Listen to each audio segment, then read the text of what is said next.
అందం తక్కువగా ఉంటారు. నాలో ఏం చూసి ఆయన పెళ్లి చేసుకున్నాడో అదే నాకు ఇప్పుడు నరకం చూపిస్తుంది సార్. అందులో వాళ్ళు కాస్త చూస్తున్నావు, వాళ్ళని కాస్త చూస్తున్నారు అంటే నీకు వాళ్ళ పైన మోచుద్దా అని అడుగుతున్నాడు సార్. ఇంకా చెప్పుకోలేనటువంటివి ఏమైనా ఉన్నాయమ్మా? అది ఎలా సాధ్యమవుతుందంటారు? వీడు నాకే పుట్టాడా అన్నాడు మేడం. నేను చేసిన పాపమే నా లైఫ్ ఎందుకు ఇలా అయిపోయింది నాకు అర్థం కావట్లేదు. మనతో పాటు ఒక జీవితాన్ని కొనసాగిస్తున్న ఒక మనిషి ఏడుస్తుంది అంటే మన వల్ల. మీరు ఎప్పుడైతే కనుక మానసికంగా దానికి రెడీగా ఉంటారో అప్పుడే ఈ పోరాటం మీరు చేయగలరమ్మా. మీ అమ్మాయి గీత గీసింది అనుకోండి, నువ్వు వద్దు, నీ గీత వద్దు, నువ్వు వెళ్ళిపో అని చెప్తే అంటే ఆ ఇంట్లోకి అడుగు పెట్టాలంటేనే ఊపిరి సలపన పరిస్థితి ఏర్పడుతుందిగా మీకు.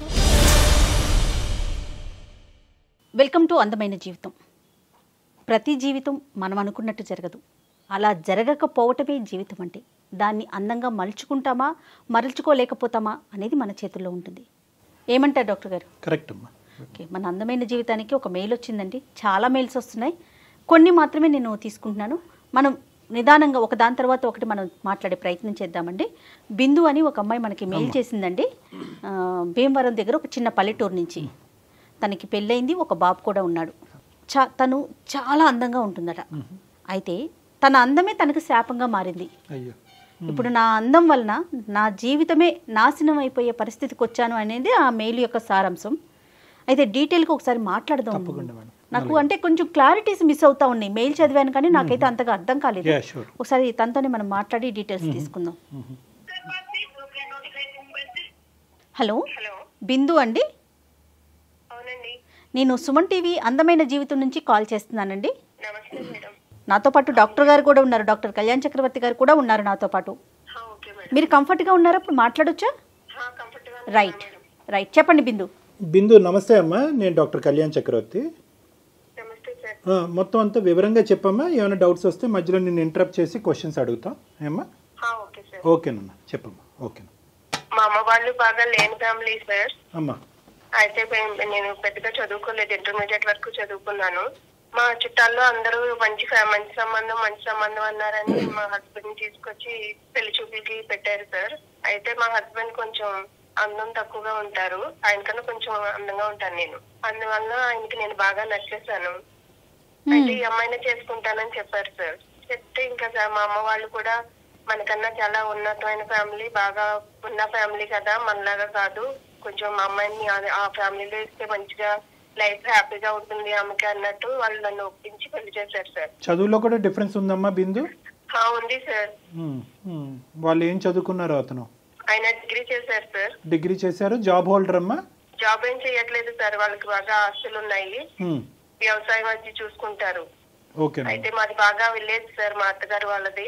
అమ్మా, ఇది మొదటి సంబంధం అమ్మా నీకు వచ్చిన సంబంధాల్లో, లేదంటే ఇది మొదటి సంబంధం సార్? మొదటి సంబంధమే. తన అందంగా ఉండేసరికి ఇచ్చి చేసేసి ఆ అబ్బాయి ఒప్పుకున్నాడు, అంతేనండి బిందు? అవును మేడం. అంటే అతనికి నచ్చిందా లేదా అనేది మాట్లాడుకుంటున్నాం, కానీ మీకు నచ్చాడమ్మా అతను పెళ్లి చూపులప్పుడు?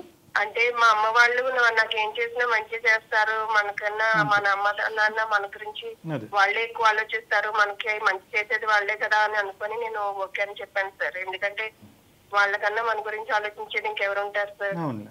ఇప్పుడు సమస్య ఏంటి బిందు? చేసుకున్నాను సార్. ఇప్పుడు సమస్య గురించి చెప్పండి. నేను నాలో ఏం చూసి ఆయన పెళ్లి చేసుకున్నాడో అదే నాకు ఇప్పుడు నరకం చూపిస్తుంది సార్. నేను అందంగా ఉన్నానని, అందువల్ల ఆయనకి నచ్చానని చేసుకున్నారు సార్.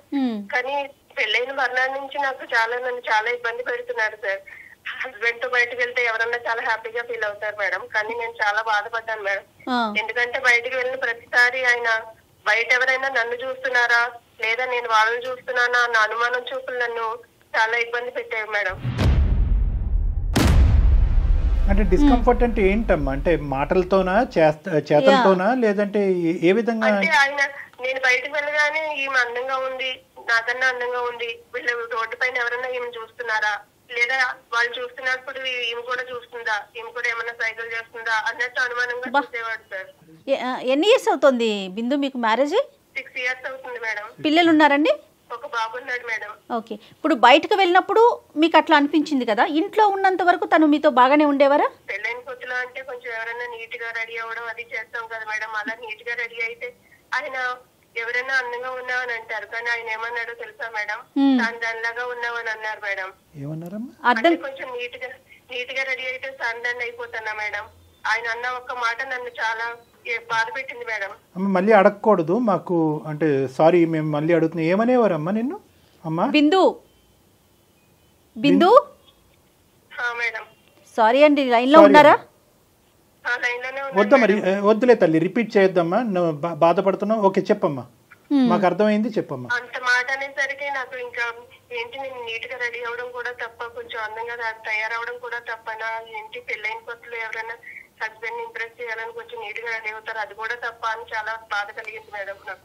బయట ప్రపంచానికి ఎటువంటి వ్యక్తి అమ్మా నీ భర్త? బయట ప్రపంచానికి చాలా మంచి మనిషి సార్. ఎందుకంటే బయట ఎవరికి తెలియదు ఆయన నాతో ఎలా ఉంటున్నాడని.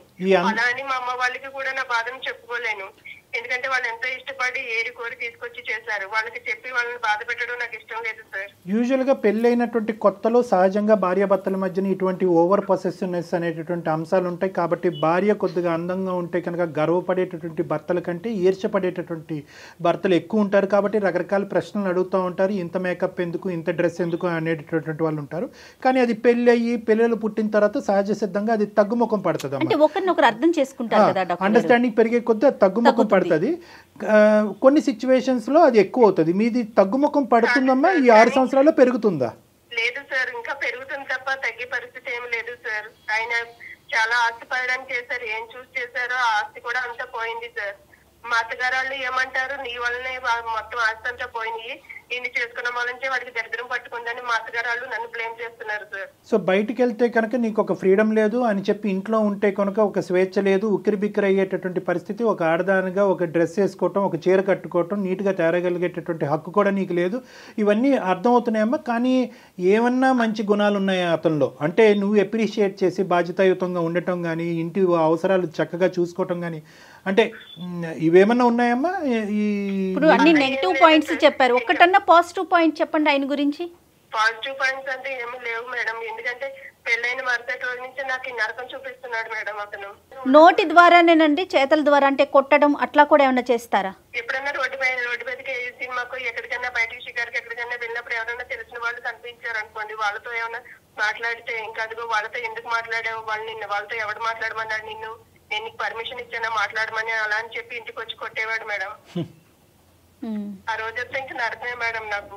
ఇంకా అమ్మా ఎప్పుడైనా బంగారం కొట్టానని తీసుకెళ్తే ఫోన్లే బంగారం కొంటున్నాడు కదా మా హస్బెండ్, నేనంటే ప్రేమ కదా అని బంగారం షాప్ కి వెళ్తే బంగారం అమ్మే అతను నా చేతికి గాజులు వేస్తే కూడా నువ్వు చెయ్యందుకు ఇచ్చావు గాజులు వేయమని, నిన్నెవడిమ్మన్నాడు, నేను చెప్పాను నీకు అని చెప్పి దానికోసం పెద్ద గొడవ చేశాడు సార్. అయిపోయింది, ఈ షేప్ మారిపోతుంది, అంటే ఆలోచన అనేది మారిపోతా ఉంది. ప్లస్ వాళ్ళ పేరెంట్స్ కూడా అలానే అంటోంది తను. వాళ్ళు ఎవరు కూడా ఇప్పుడు సరిచేసేటటువంటి ప్రయత్నం, ఏంట్రా ఒక ఆడపిల్లతో అలా మాట్లాడుతున్నాం అనే ప్రయత్నం ఎవరు చేయలేదమ్మా. ఇప్పటికొచ్చి మీరు ఖండించడం తప్ప వాళ్ళ తరపున వాళ్ళు ఎవరు ఖండించలేదా? ఇది వాళ్ళు ఖండించకపోగా ఇంకా రెచ్చగొడుతున్నారు సార్. ఎందుకంటే నీ వల్లే అగో అలాంటి ఎదురుగొట్టడానికి చేసుకున్నావు, అందుకే నీ జీవితం ఇలా అయిపోయింది, లేని దాన్ని చేసుకున్నావు, అందుకే ఇలాగ అయిపోయావు, నువ్వు మొత్తం ఆస్తులంతా పోగొట్టుకున్నావని ఇంకా నన్ను బ్లేమ్ చేసి నా పైన నింద వేస్తున్నారు మేడం. అతనికి అక్క చెల్లెలు ఎవరైనా ఉన్నారా బిందు? ఉన్నారు మేడం, ఉన్నా కూడా వాళ్ళ ఇంట్లో ఆడపిల్ల అయితే ఒకటి, బయట ఆడపిల్ల అయితే ఒకటి కదా మేడం. బయట నుంచి వచ్చిన దాన్ని ఎప్పటికీ నేను బయట దాన్ని అవుతాను కదా మేడం, అందుకే నన్ను ఇంత హింస పెడుతున్నారు వాళ్ళు. మాకు చెప్పడానికి ఇంకా చెప్పుకోలేనటువంటివి ఏమన్నా ఉన్నాయమ్మా? అంటే నేనేమంటున్నాను నీకు అర్థమయ్యే ఉంటుంది. రీసెంట్ గా మా అబ్బాయి గురించి టాపిక్ వస్తే, మా అబ్బాయిని కూడా ఆయన ఒక మాట అన్నాడు మేడం, వీడు నాకే పుట్టాడా అన్నాడు మేడం. ఆ మాట వినగానే నాకు చాలా బాధ కలిగింది మేడం. నేను ఏం తప్పు చేశానని ఇతను ఇలా అంటున్నాడు, నేను ఏదన్నా తప్పు చేస్తే నన్ను అన్నా పడవచ్చు మేడం, కానీ నేను ఏ తప్పు చేయకుండా నేను ఎందుకు పడాలి మేడం? అంటే రోజు ప్రేమగా చూసుకునే బాబుని కూడా ఇంత అనుమానంతో చూస్తున్నాడు, మనుషులు ఎంత కుళ్ళి కుషుద్ధం పెట్టుకొని చూస్తున్నాడు అంటే నేను ఎలా తట్టుకోవాలి మేడం? మీ పేరెంట్స్ ఏమంటున్నారు? ఇంత కుంగి కృషించిపోతున్నావు కదా, ఇంకా అలాగే ఉండాలి అని అంటున్నారా, లేదంటే అతనికి ఎవరి ద్వారా చెప్పేటటువంటి ప్రయత్నం చేస్తున్నారా, ఉండమంటున్నారా, బయటపడమంటున్నారా? కంగారు పడకూడదమ్మా, అబ్బాయి ఓర్చుకోవాలి, అబ్బాయే మారుతాడు, ఎప్పటికైనా అబ్బాయే మారుతాడు, నువ్వు అలా వీధి పాలు అవ్వకూడదు, భర్తలు కాదని కొని వస్తే అందరి జీవితాలు నాశనం అయిపోతాయమ్మా, వద్దు అలా ఉండొద్దు, నువ్వు అక్కడే ఉండు, నీ సంసారాన్ని నువ్వే నిలబెట్టుకోవాలి అని చెప్తున్నారు సార్. అతనికి నయానో భయానో చెప్పించే ప్రయత్నం అయితే మీ వైపు నుంచి ఏం జరగట్లేదు, అంతేనా బిందు? నేను చేశాను మేడం, కానీ మా అమ్మ వాళ్ళు చెప్పినా కూడా వాళ్ళు ఏంటి నాకు చెప్పేది, వాళ్ళకి నాకు చెప్పే అంత రేంజ్ వాళ్ళది అని అంటున్నాడు సార్. కాదు బిందు, ఇప్పుడు నువ్వును మీ హస్బెండ్ పెళ్ళైన కొత్తల్లో బయటకు వెళ్ళినప్పుడు ఆయన ఏమన్నా నెగిటివ్ కామెంట్స్ ఫేస్ చేశారా? అలాంటి కామెంట్స్ ఏమన్నా బయట వ్యక్తుల నుంచి? ఏమో బయట కామెంట్స్ అయితే నాకు తెలియదు మేడం, కానీ ఇంట్లో మా మరిది వాళ్ళు కూడా నన్ను అదోలా చూస్తుంటే వాళ్ళకి నాకు కూడా కొంచెం నువ్వు వేరేలా చూస్తున్నారు మేడం. వాళ్ళు కూడా మా మరిది వాళ్ళు స్వయాన మా మరిది వాళ్ళు అలా చూస్తున్నారా, లేదంటే నీ భర్త అలా ఫీల్ అవుతున్నాడా? అంటే ఇక్కడ దగ్గర బంధువులు కూడా అలాగే చూస్తున్నారు నీ వైపు అనే ఫీలింగ్ మీ భర్త అతనికి వచ్చిందా? మీ ఆలోచన మేడం మా మరిది వాళ్ళు కూడా నన్ను అదో రకంగా చూస్తున్నారు. వాళ్ళు ఎందుకు చూస్తున్నారు నన్ను ఇలాగా? నేను చూస్తే అదిగో నువ్వు వాళ్ళు కాస్త చూస్తున్నావు, వాళ్ళని కాస్త చూస్తున్నారు అంటే నీకు వాళ్ళ పైన మోజుందా అని అడుగుతున్నాడు సార్. మొత్తం అట్మాస్ఫియర్ అంతా చాలా నెగిటివ్ గా మారింది కదా బిందు. అంటే ఆ ఇంట్లోకి అడుగు పెట్టాలంటేనే ఊపిరి సలపన పరిస్థితి ఏర్పడుతుందిగా మీకు. అవును సార్, ఏం చేయాలో తెలియక నేను మా ఫ్రెండ్ చెప్పుకున్నాను సార్ ఇదంతా. మా అమ్మ వాళ్ళకు కూడా కంప్లీట్ గా చెప్పుకోలేకపోతున్నాను, ఎందుకంటే నా తల్లిదండ్రులను బాధ పెట్టడం నాకు ఇష్టం లేదు సార్. కానీ సహజంగా తల్లిదండ్రులు ఎలా ఆలోచిస్తారు కళ్యాణ్ గారు? వారికన్నా కొంచెం ఉన్నత స్థానంలో ఉన్న చోటికి తమ బిడ్డను పంపించాలని కోరుకుంటారు అనుకుంటారు. తర్వాత కాంప్రమైజ్ అనే పదం మీదే మొత్తం అంతా నడుస్తుంది. కానీ చూడండి, అది కూడా ఒక కొంచెం అందంగా ఉండడం నేను చేసిన తప్పే సార్. నన్ను అంటే ఆడపిల్లలు అందంగా అదేంటమ్మా, అది తప్పే, అది సహజ లక్షణం అది కదా. చూసే మనిషి బట్టి అనిపించేప్పుడు నేను పాపం ఏంటి సార్, నేను ఎందుకు నా లైఫ్ ఎందుకు ఇలా అయిపోయింది నాకు అర్థం కావట్లేదు. ఇది పాపం, నేను ఎవరి దగ్గర తప్పు చేయాలని నేను ఎప్పుడు అనుకోలేదు సార్. నా పెంపకం అలా లేదు సార్. ఇది పాపం పుణ్యం తప్పు ఒప్పు కాదమ్మా. నువ్వు ఎవరితో అయితే కనుక నీ జీవిత ప్రయాణం మొదలైందో అక్కడ బ్యాడ్ లక్ అంతే. కోరి వచ్చినటువంటి మగాడు అందాన్ని చూసి అప్రిషియేట్ చేసి నువ్వే కావాలి అని అనుకునే మగాడు ఈ విధంగా వెనుదిరుగుతాడు, ఈ విధంగా మాట్లాడతాడని చెప్పి నువ్వు కల్లో కూడా అనుకుని ఉండాను కదమ్మా. కానీ నా జీవితం అంటే ఎలాగ అయిపోయింది, కానీ నా బాబు విషయంలో కూడా అలా మాట్లాడేసరికి నాకు ఏం చేయాలో తెలియట్లేదు సార్. ఏం చేయాలో తోచట్లేదు అసలు. కానీ అంటే పెద్ద కూడా అదే మాటలు మాట్లాడితే నా కొడుకు దగ్గర నా పరిస్థితి ఏంటి సార్? వాడి దగ్గర తలదించుకోవాలా? అంటే నేను తప్పు చేశానని ఒప్పుకోవాలా? సహజంగా ఎన్ని మాటలు చెప్తామండి. సంసారానికి 2 చక్రాల వాళ్ళని 2 కళ్ళని ఎందుకు సమానంగా చూసే ప్రయత్నం జరగదండి. ఏదో అంటే లేనిపోయింది క్రియేట్ చేసుకొని, ఉన్న సమస్యలకి తోడు లేని దాన్ని ఒకదాన్ని క్రియేట్ చేసుకొని మనతో పాటు ఒక జీవితాన్ని కొనసాగిస్తున్న ఒక మనిషి ఏడుస్తుంది అంటే మన వల్ల దానికన్నా సిగ్గుచేటు ఇంకోటి ఉంటుందా కళ్యాణ్ గారు? బిందు గారి భర్త విషయానికి వస్తే కరెక్టే మీరు అన్నట్టుగా. ఏంటంటే సరిజోడు ఈడు జోడుగా ముందుకు ప్రయాణం చేయాలి అనేటటువంటిది ఉన్నా కూడా బహుశా బిందు గారి భర్త గారు అతను ప్రయాణం మొదలైనప్పుడు బహుశా అలాగే అనుకుని ఉంటాడు. అతను కొద్దిగా అందవికారంగా ఉంటాడు అని బిందు గారు అన్నారు కదా. బహుశా ఏంటంటే అతనికి చిన్నప్పటి నుంచి చాలా స్టాంపులు, లేబుల్స్ ఇలాంటివి చాలా పడి ఉంటాయి. నిక్ నేమ్స్, ఇలా ఉంటాడు రా, అలా ఉంటాడు రా అని రకరకాలు పడి ఉంటాయి. సో ఇది మార్చగలిగేటటువంటిది కాదు. ఒక డిగ్రీ ఫెయిల్ అవుతే ఇంకోసారి పరీక్షలు రాసి పాస్ అయ్యేటటువంటి ప్రక్రియ కాదు ఇది. ఒక్కసారి భగవంతుడు నిర్ణయిస్తే ఇంకా అలా ఉండాలి, జీవితాంతం అనుభవిస్తూనే ఉండాలి. సో ఎక్కడో అతనితో పాటు ప్రయాణం చేసేటటువంటి వ్యక్తిలో బహుశా ఆ గొప్పతనాన్ని చూడాలి, ఆ ఏదైతే తను మిస్ అయ్యాడో చూడాలి అనేటటువంటి భావంతో మొదలైనటువంటి ప్రయాణం కాస్త ఈర్షగా మారిపోయింది ఈరోజు. అంటే బహుశా అతని ఉద్దేశం ఏదైతే ఉందో, ఈ అమ్మాయి అందంగా ఉంది, ఈ అమ్మాయిని చేసుకోవాలని అనుకుంటున్నాను అనకాతలో ఏంటంటే అందాన్ని అనుభవించాలనే ఉద్దేశం కాకుండానే ఒరే నేను ఇలా ఉండేవాడిని అని మీరు అందరూ ఎక్కిరించారు కదా, ఇదిగో నాతో పాటు వచ్చే భార్య ఎలాంటిది అనేటటువంటి ఉద్దేశంతో దిగినటువంటి ప్రయాణం ఇది. కానీ తర్వాత ఏమైంది అంటే కనుక ఇదివరకు కొంతమంది అన్నా చూసేటటువంటి ఇతన్ని అతని వైపు నుంచి కంప్లీట్గా డైవర్ట్ అయ్యి అందరూ ఆ అమ్మాయి వైపు చూడటంతో ఆటోమేటిక్గా అతని మనసు విరిగిపోయి ఉంటుందమ్మా. ఆటోమేటిక్గా అతని మనసు విరిగిపోయి ఉంటుంది. కానీ ఇక్కడ ఏంటంటే నేను అతన్ని సమర్థిస్తూ మాట్లాడేటటువంటిది కాదు, ఇతని వ్యక్తిత్వం ఎందుకు ఇలా మారి ఉండొచ్చు అనేటటువంటిది మనం ఒకసారి అర్థం చేసుకుని, ఒకప్పుడు ఇది మార్పు అయితే కనుక అది ఏమన్నా మనం ఒక ప్రయత్నం చేసి అతని మనసు మళ్లించేటటువంటి ప్రయత్నం కానీ అతని ఆలోచన శైలిని తిప్పేటటువంటి కౌన్సిలింగ్ ప్రక్రియని మనం అవలంబించేదానికి అవకాశం ఉందా లేదా అన్నది ఈ బ్యాక్గ్రౌండ్ చెప్తున్నాను. ఎందుకంటే ఇప్పుడు అమ్మాయి చెప్పేటటువంటిది, బిందు గారు చెప్పేటటువంటిది ఎవరు కల్లో కూడా మన బద్ధశత్రువులు కూడా అనుభవించుకున్నటువంటి అనుభవాలన్నీ ఆ అమ్మాయి చెప్పింది. కానీ మిగతా అన్ని యాంగిల్స్లో చూడండి, బయట బాగానే పని చేసుకుంటాడు, వేరే అలవాట్లు లేవు, భార్య పిల్లల్ని బాగానే చూసుకున్నాడు, అంటే మిగతా అవసరాలన్నీ బాగానే చూసుకుంటాడు అనేది ఈ ఒక్క యాంగిల్లో అతని బ్రెయిన్లో ఒక ఇంప్రెషన్ అనేది పడింది. అది ఎందుకు పడింది, ఎలా పడింది, ఆ ఇంప్రెషన్ మార్చుకోవటం వల్ల అతను ఏ విధంగా ఈ కుటుంబంలో ఒక మార్పు చెందొచ్చు అనేటటువంటిది ఏమన్నా ఒక అవకాశం ఉందేమో అనేది వెతికి తీయాలనేది నా ప్రయత్నం. అది ఎలా సాధ్యమవుతుందంటారు మీ ఉద్దేశం? అంటే అది బిందు గారు మనకు చెప్పాలి. బిందు ఇప్పుడు 2 క్వశ్చన్స్ అమ్మా. What is the reason that you called us? నువ్వు మాకు కాల్ చేయడానికి ఉండేటటువంటి ముఖ్యమైనటువంటి ఉద్దేశం ఏంటి? ఒకప్పుడు ఈ ప్రాబ్లంకి సొల్యూషన్ ఉంది అనే ఆలోచనతో మాకు చేసావా, లేదంటే నీ బాధను పంచుకునేటటువంటి ఉద్దేశంతో మాకు చేసావా? సొల్యూషన్ దొరికితే కనుక దాన్ని ట్రై చేయాలనే ఆలోచన నీకు ఉందా? ఎందుకు కాల్ చేసావు? సొల్యూషన్ ఏమైనా దొరికితే దాన్ని నా లైఫ్ ని సెట్ చేసుకోవాలని అనుకుంటున్నాను సార్. ఎందుకంటే మెయిల్ నేను చేయలేదు సార్. హైదరాబాద్ లో నా ఫ్రెండ్ ఉంటుంది, తనకి చెప్పాను నేను నా బాధలన్నీ తనకే చెప్పుకుంటాను సార్. ఈ మనిషి మారడు.